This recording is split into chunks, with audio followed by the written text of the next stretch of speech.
मैं मानसी चौधरी आज आपके साथ डिस्कस करने वाली हूँ आपके शेयर कैपिटल का topic share issue at premium.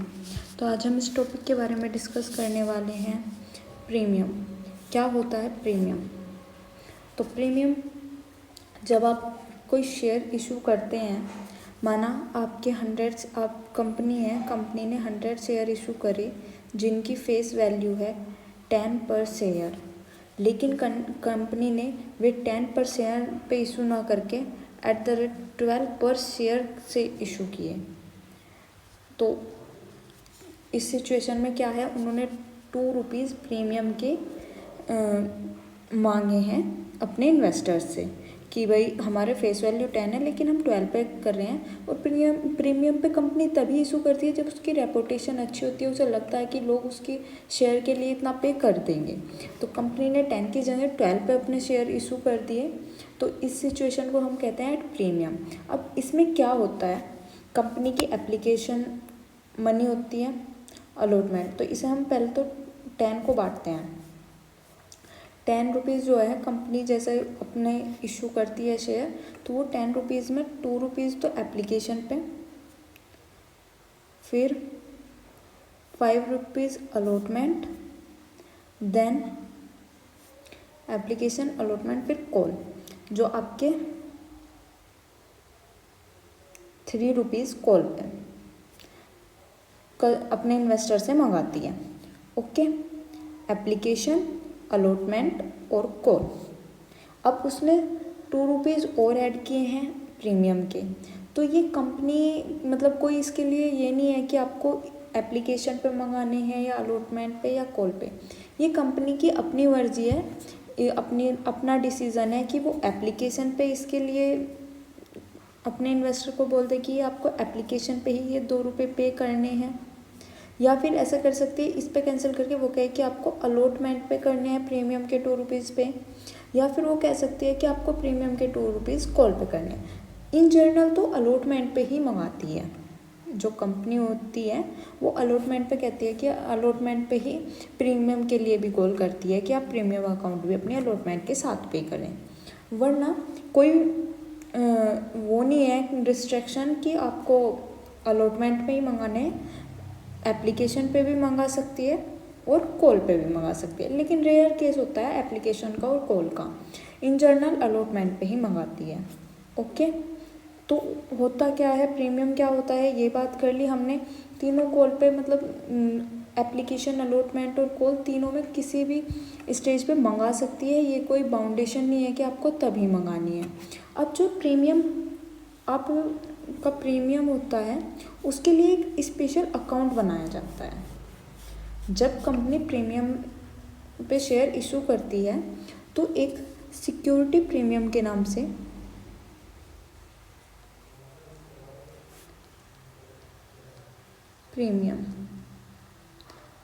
एक अकाउंट बनता है जिसमें आपकी प्रीमियम की एंट्री होती है। बिकॉज ये एक सेपरेट अकाउंट बनता है और ये ना कुछ स्पेसिफाइड पर्पस के लिए ही यूज़ किया जाता है। मतलब ये नहीं है कि कंपनी को जब भी ज़रूरत पड़ी प्रीमियम का अमाउंट लिया और उसे इन्वेस्ट कर लिया अपनी कंपनी में, ऐसा नहीं कर सकती। अगर कंपनी ने शेयर प्रीमियम पे इशू किए हैं तो वो रिजर्व और सरप्लस में जाएगा, इसका बैलेंस शीट में एंड सरप्लस में जाएगी ये आपकी इसकी अमाउंट, एंड वो कुछ स्पेसिफाइड पर्पस के लिए यूज़ होती है। उसके बारे में भी हम आगे डिस्कस करेंगे। तो आपको समझ में आ गया, एक सिक्योरिटी प्रीमियम अकाउंट बनेगा। एंट्री हम देखेंगे हर सिचुएशन में। अगर एप्लीकेशन पे मंगाई है कंपनी ने तब कैसे एंट्री करनी है, अगर अलॉटमेंट पे मंगाई है तब कैसे एंट्री करनी है, और अगर प्रीमियम कॉल पे मंगाई है तब कैसे एंट्री करनी है। तो लेट्स डिस्कस इट। ये देखिए आपकी एंट्री। ओके, फर्स्ट सिचुएशन क्या है, फर्स्ट सिचुएशन में ये है जब premium amount call with application money, किस पे, एप्लीकेशन मनी पे के साथ मंगाई जा रही है प्रीमियम अमाउंट। तो वहाँ पे क्या होगा, एप्लीकेशन आएगी। तो आपको पता है जब कंपनी की एप्लीकेशन मतलब जो इंटरेस्टेड पर्सन होते हैं वो कंपनी में एप्लीकेशन भेजते हैं तो एप्लीकेशन मनी के साथ ही उस अमाउंट को भेजते हैं अपनी एप्लीकेशन की। अब जब कंपनी ने ऑफ़र एप्लीकेशन के साथ ही प्रीमियम भी ऑफ़र वो की है, अपनी पे करने की डिमांड की है, तो इन्वेस्टर क्या करेगा, प्रीमियम के साथ ही आपके मतलब एप्लीकेशन के साथ ही प्रीमियम अमाउंट भी पे कर देगा। तो उस सिचुएशन में क्या होगा, कंपनी का बैंक अकाउंट डेबिट हो जाएगा क्योंकि कंपनी के पास अमाउंट आई। ओके, तो इस जिस अकाउंट से डेबिट हुआ, कंपनी इसके लिए लायबल किसके लिए है, टू शेयर एप्लीकेशन अकाउंट, मतलब जो उनकी शेयर एप्लीकेशन की जो भी लायबिलिटी हैं उनको क्रेडिट कर देगा, कंपनी उन्हें क्रेडिट कर देगा उस इन्वेस्टर के लिए। ये इन्वेस्टर के बिहाफ में बनेगा एप्लीकेशन, क्योंकि एप्लीकेशन अमाउंट आई है इन्वेस्टर से। तो ये देखो आपका लिख रहा है money receive on application for share at the rupees पर शेयर इंक्लूड प्रीमियम। तो इंक्लूड होगा मतलब जैसे कि जब 2 रुपीज़ हमने ली थी प्रीमियम की, वो एप्लीकेशन के अमाउंट पर शेयर, एंड 2 रुपीज़ थी हमारी प्रीमियम, तो यहाँ पे 4 रुपीज़ पर शेयर के हिसाब से यहाँ पे एंट्री हो जाएगी। जैसे वहाँ पे 100 शेयर थे और 2 और 2 ये 4, तो यहाँ पे 400 से एंट्री होगी, 400 डेबिट और 400 ही क्रेडिट। ओके, इसके बाद हम बात करते हैं जब ये हो जाएगा। अब एप्लीकेशन आने के बाद क्रेडिट कर दिया, लेकिन ये जो आपका एप्लीकेशन अकाउंट है ये एक टेम्परेरी अकाउंट है। जब हम रियली में उन्हें अपने इन्वेस्टर्स को शेयर अलॉट कर देंगे तो तब हम उनका शेयर कैपिटल, एक हर स्पेसिफाइड इन्वेस्टर के नाम से उनका शेयर कैपिटल अकाउंट बनाएंगे। तो अब सेकंड सिचुएशन में यही होने वाला है। देखो पहले तो सबसे पहले ये पढ़ो, transfer of application money to share capital and security premium account. क्या होगा, शेयर एप्लीकेशन अकाउंट को डेबिट कर दिया इस वाले सिचुएशन में। क्यों किया, पहले हमने क्रेडिट किया था उसे, बैंक अकाउंट को डेबिट करके क्रेडिट कर दिया था, लेकिन इन रियलिटी हमें करना क्या था, पर्सन का कैपिटल अकाउंट, क्योंकि यहाँ पे सिक्योरिटी प्रीमियम भी है और आपका उस जो पर्सन को ओनरशिप देनी है उसका भी है अकाउंट। तो 2 अकाउंट को हमने यहाँ पे अलग अलग करा, दोनों को क्रेडिट। सिक्योरिटी प्रीमियम 2 रुपीज़ से यहाँ पे जाएगी और कैपिटल अकाउंट में क्योंकि अभी एप्लीकेशन ही आई है तो एप्लीकेशन की अमाउंट जाएगी। कैपिटल अकाउंट उस पर्सन की ओनरशिप शो करता है। अब क्योंकि अभी 2 रुपये पे हुए हैं तो 2 रुपीज़ दिखा दिए यहाँ पे, 2 रुपये पर शेयर, और सिक्योरिटी प्रीमियम के 2 हुए हैं तो वो भी क्रेडिट दिखा दिए। अब क्रेडिट क्यों दिखाए, कंपनी को बैंक में रिसीव हो गए प्रीमियम के अकाउंट। अब जब कंपनी को कुछ मिला है तो उसके बदले में कंपनी कुछ देगी भी, तो कंपनी क्या देगी एप्लीकेशन के अमाउंट के में। एप्लीकेशन अकाउंट जब हमने डेबिट करा, जो कंपनी के एप्लीकेशन अकाउंट के थ्रू पैसा आया, उसके बदले में कंपनी एक तो ओनरशिप देगी क्योंकि यहाँ पे ओनर ने एप्लीकेशन मनी दी है, दूसरा सिक्योरिटी प्रीमियम, इसकी लायबिलिटी भी कंपनी देगी अपने इन्वेस्टर को, तो हमने वो भी क्रेडिट कर दिया। तो ध्यान रहेगा, सिक्योरिटी प्रीमियम अकाउंट और शेयर कैपिटल अकाउंट दोनों अपनी अपनी अलग अलग अमाउंट स्टोर कर देंगे, एप्लीकेशन की उसमें जाएगी और प्रीमियम का अलग जो अकाउंट बना उसमें। ओके, तो ये आपके आई थिंक आपको समझ में आ गया होगा। जो अकाउंट हमने यहाँ पे डेबिट करा एप्लीकेशन का, एक टेम्परेरी अकाउंट बनाया था क्योंकि 2 पर्सन ने इन्वेस्ट किया, 3 ने, 4 ने या 10 ने, उन सब का अलग अलग अकाउंट ना बना के हमने एप्लीकेशन अकाउंट में डाल दिया था कि एप्लीकेशन के थ्रू आया है, प्रीमियम भी उसमें ऐड थी। उसके बाद हमने क्या करा, कंपनी ने एनालाइज करा और देखा कैसे कैसे बांटना है, तो कंपनी ने उस एप्लीकेशन अकाउंट जो क्रेडिट किया था उसे डेबिट किया और उसके थ्रू क्रेडिट किया कैपिटल अकाउंट को, जो कि उस हर एक स्पेसिफाई इन्वेस्टर के नाम से बना। अगर 4 इन्वेस्टर हैं तो एज कैपिटल अकाउंट जितने उन्होंने शेयर लिए उससे क्रेडिट, बीज कैपिटल अकाउंट जितने उन्होंने शेयर लिए उनसे क्रेडिट, सीज कैपिटल अकाउंट जितने उन्होंने शेयर लिए उससे क्रेडिट। तो ऐसे ऐसे अलग अलग इन्वेस्टर का हो जाता है यहाँ पे क्रेडिट। उसके बाद जो जो उन्होंने प्रीमियम पे करी उनकी प्रीमियम के अकाउंट क्रेडिट हो जाएंगे, क्योंकि कंपनी को अमाउंट रिसीव हो गया तो कंपनी उनकी प्रीमियम के लिए भी और उनकी शेयर कैपिटल के लिए भी लायबल है। तो यहाँ पे इनकी ये चीज़ें क्रेडिट हो जानी है, ये अकाउंट इन्वेस्टर के। देन उसके बाद हमारे पास सेकंड सिचुएशन आती है जब कंपनी अलॉटमेंट पे प्रीमियम लेती है। तो एप्लीकेशन की सिंपल एंट्री होगी जो हमने इनसे पहले वाले क्वेश्चन में करी है। अगर आप न्यू स्टूडेंट है तो प्लीज़ उन वीडियो को देख लेना। तो अब यहाँ पे सिर्फ हम प्रीमियम की ही एंट्री देखेंगे। जब प्रीमियम पे करती है कोई कंपनी, प्रीमियम अमाउंट कॉल करती है अलॉटमेंट मनी पे, तो वहाँ पे भी सिंपल एंट्री होनी है। बस आपको ध्यान रखना है क्योंकि अलॉटमेंट की मनी डायरेक्ट नहीं आती, पहले एक लेटर भेजती है कंपनी, लेटर भेजती है अपने इन्वेस्टर को, कंफर्म करती है कि हम आपको ओनरशिप देने के लिए तैयार हैं। क्योंकि पहले कंपनी ये क्लियरिफाई करती है कि जितनी हमारे पास एप्लीकेशन आई है हमारे पास उतने शेयर हैं भी नहीं हैं, अगर हैं तो हम उनमें से किस किस पर्सन को देना चाहते हैं अपने शेयर। जिस जिसको देना चाहते हैं उन्हें वो लेटर भेजती है या फिर कॉल करती है और उन्हें कहती है कि हम आपको अपनी कंपनी में ओनरशिप देने के लिए तैयार हैं, अपने शेयर्स देने के लिए तैयार हैं, प्लीज़ आप अपनी अलॉटमेंट की मनी डिपॉजिट करा दें, मतलब अलॉटमेंट के अमाउंट पे कर दें। तो इस सिचुएशन में जब यहाँ पे प्रीमियम की बात हो रही है तो यहाँ पे अलॉटमेंट और प्रीमियम दोनों के लिए लेटर या कॉल भेजा जाएगा।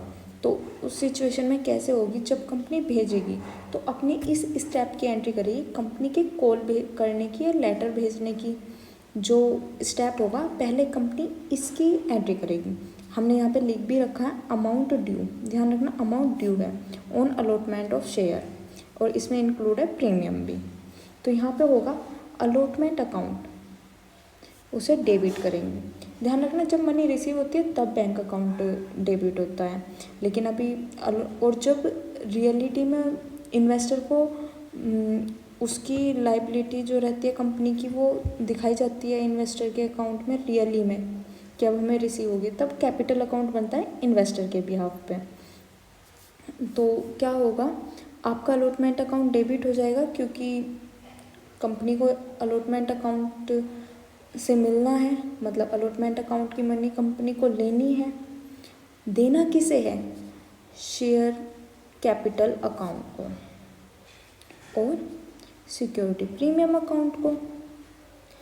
लाइबिलिटी मिलनी है मतलब अलॉटमेंट मनी मिलनी है और देनी क्या है, शेयर कैपिटल अकाउंट और प्रीमियम अकाउंट को पे करना है क्रेडिट।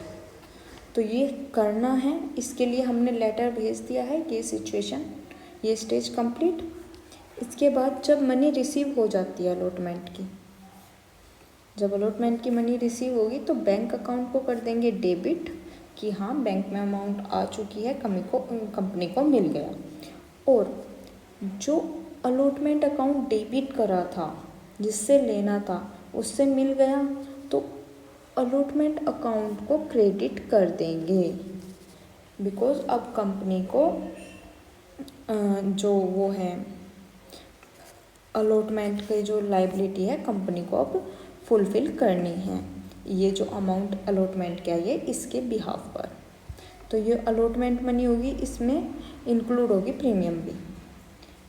बस अपोजिट हो गया, एप्लीकेशन में पहले जो एंट्री हो गई थी अलॉटमेंट में वो एंट्री सेकंड नंबर पे हुई, क्योंकि वो स्टेप सेकंड नंबर पे हुआ। अमाउंट एप्लीकेशन में पहले रिसीव हो गई थी तो इसलिए हमने पहले उस एंट्री को कर लिया। अमाउंट अलॉटमेंट में बाद में रिसीव होती है, कॉल पहले हो जाती है, तो हमने उस एंट्री को पहले कर लिया। सेकंड वाली को जो हमने एप्लीकेशन में सेकंड नंबर पे करी थी वो अलॉटमेंट पे पहले नंबर पे कर ली। सिर्फ इतना सा डिफरेंस है। ओके, अब इसके बाद आती है थर्ड सिचुएशन, जब हम कंपनी कॉल पे करती है, कॉल पे प्रीमियम मांगती है, तो उस सिचुएशन में भी सेम ना अलॉटमेंट की तरह ही एंट्री होनी है कि पहले तो कॉल करेगी, तभी तो कॉल से बताएगी कि आप अपनी एप्लीकेशन कॉल मनी और अपनी प्रीमियम पे कर दो। देन जब वो पे कर देंगे तब उनके बैंक अकाउंट को डेबिट कर देंगे और कॉल अकाउंट को क्रेडिट कर देंगे। तो यहाँ पे देखिए फर्स्ट क्या करेगी, जब premium amount call with call money, तो उसमें क्या होगा, शेयर कॉल अकाउंट, ये कॉल अकाउंट है, शेयर कॉल अकाउंट को क्या करेंगे हम, डेबिट। क्यों, क्योंकि अभी कंपनी कॉल अकाउंट को की जो लाइबिलिटीज, कॉल की जो अमाउंट है कंपनी को लेनी है, ली तो नहीं है, लेनी है उससे, तो उस अकाउंट को डेबिट करा और क्रेडिट कर दिया शेयर कैपिटल रिजर्व अकाउंट को और सिक्योरिटी प्रीमियम अकाउंट को। बिकॉज जब कॉल की अमाउंट डेबिट, कॉल की लेनी है, भाई स्टेप करा हमने कि हम किस स्टेप की तरफ चल रहे हैं, कि हमें कॉल अमाउंट लेनी है कंपनी को और कैपिटल रिजर्व और सिक्योरिटी प्रीमियम की लाइबिलिटीज़ पे करनी है और कंडक्ट करनी है, जैसे भी आप समझो, ये ध्यान रखना। उसके बाद जब रिसीव हो जाएगी जिस टाइम, तब कंपनी अपने बैंक अकाउंट को डेबिट करेगी और कॉल अकाउंट को क्रेडिट कर देगी जो हमने ऊपर डेबिट करा था, क्योंकि फाइनली कट थ्रू वही निकलना है कि बैंक अकाउंट क्या होगा, बैंक अकाउंट तो होगा डेबिट, और जो कैपिटल अकाउंट है वो होगा क्रेडिट, और उसके साथ प्रीमियम अकाउंट भी, बिकॉज यहाँ पे प्रीमियम पे हो रही है। ओके, अगर आप ध्यान से देखो तो ये एप्लीकेशन, वो कॉल अकाउंट, सॉरी यहाँ पे कॉल रहेगी, तो ये कॉल अकाउंट यहाँ पे डेबिट हो रहा है और यहाँ पे क्रेडिट हो रहा है, तो ये इफेक्ट को कैंसिल कर रहा है, और एट द लास्ट तो होना यही है कि बैंक अकाउंट क्या होगा, डेबिट होगा और कैपिटल अकाउंट क्रेडिट होगा, और यहाँ पे प्रीमियम भी है इसलिए प्रीमियम अकाउंट भी। बस ये एक थ्योरेटिकली स्टेप बता देती है कि हमने पहले ये स्टेप करा देन ये स्टेप हुआ। तो एक जर्नल क्या होता है, स्टेप बाय स्टेप इंसान, जो आपके मैनेजर्स होते हैं, आपकी कंपनी के जो भी इंटरेस्टेड पर्सन होते हैं कंपनी में, उन्हें सिर्फ ये प्रोसेस बताती है कि पहले हमने ये स्टेप करा, उसके बाद ये स्टेप करा, तो ये डीपली अंडरस्टैंडिंग के लिए। लेकिन ओवरऑल हो तो यही रहा है कि भाई कंपनी के बैंक में पैसे आएंगे, उसके लिए कंपनी एक तो उस पर्सन के कैपिटल अकाउंट के लिए लायबल होगी और एक प्रीमियम अकाउंट के लिए लायबल होगी। ओके, बस यहाँ पे स्टेप बता दिया कि जब हमने कॉल करी उस टाइम में हमें लेने थे कॉल अकाउंट के पैसे और हमें देनी थी लायबिलिटी, इसके लिए हम तैयार थे कि हमें रिजर्व की और सिक्योरिटी प्रीमियम की लायबिलिटी देनी है। जब हमें रिसीव हो गया तो हमने अपने बैंक अकाउंट को डेबिट कर लिया और जो उस पर्सन का मतलब जो कॉल अकाउंट है उसे क्रेडिट कर दिया, ताकि उससे हमारी कैपिटल रिजर्व की और सिक्योरिटी प्रीमियम की लायबिलिटी फुलफिल होती रहे। तो ये है आपका प्रीमियम की एंट्रीज।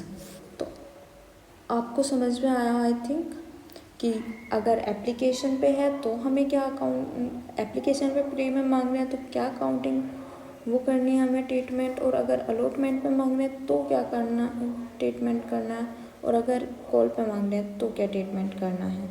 अब हम बात करने वाले हैं जो ये आपकी प्रीमियम अमाउंट ली जाती है कंपनी के थ्रू, ये मैंने बताया आपको स्टार्टिंग में जाती है रिजर्व और सरप्लस अकाउंट में, रिजर्व एंड सरप्लस में, बैलेंस शीट की रिजर्व एंड सरप्लस उसमें शो होती है। अब ये सिर्फ कुछ पर्पज़ हैं जिनके लिए यूज की जा सकती है, हर किसी चीज़ के लिए ये अमाउंट यूज़ नहीं की जा सकती। फर्स्ट तो यूज़ की जा सकती है to issue fully paid bonus share to the extend not exceed unissue share capital of the company. Okay, to write off primary expenses of the company के प्राइमरी एक्सपेंसेस को राइट ऑफ करने के लिए, या फिर write off expenses of commission paid और discount allowed, इनको राइट ऑफ करने के लिए यूज़ की जा सकती है। In any security of the company की सिक्योरिटी में डिस्काउंट को अलाउ करना, कमीशन पेड करना या कोई एक्सपेंसेस उनके राइट ऑफ करने के लिए यूज़ की जा सकती है। और पे की जा सकती है premium of redemption of preference share और डिबेंचर ऑफ द कंपनी। मतलब प्रेफरेंस शेयर या डिबेंचर जिस टाइम रिडेम होंगे, मतलब उनकी फिनिश होगी लाइफ और वे उसे होल्डर को पे किए जाएगी उनकी अमाउंट, तो वहाँ पे प्रीमियम देने के लिए यूज़ किया जा सकता है प्रीमियम अमाउंट। और purchase of its oven share या बाय बैक ऑफ शेयर, मतलब जिन शेयर पे प्रीमियम है उन शेयर को दोबारा बाय बैक करना, उस तरह के शेयर उसके शेयर को, तो वहाँ पे भी यूज़ किया जा सकता है। लेकिन इससे अलग कुछ मतलब यही केस हैं जिनमें प्रीमियम अकाउंट यूज़ होता है। अदरवाइज डिविडेंड पे करना या अदर सिचुएशन में हम premium account, security premium account को यूज़ नहीं कर सकते। ओके, तो आई थिंक आपको ये क्लास अच्छी लगी होगी। Please like share and subscribe my channel. Thank you so much.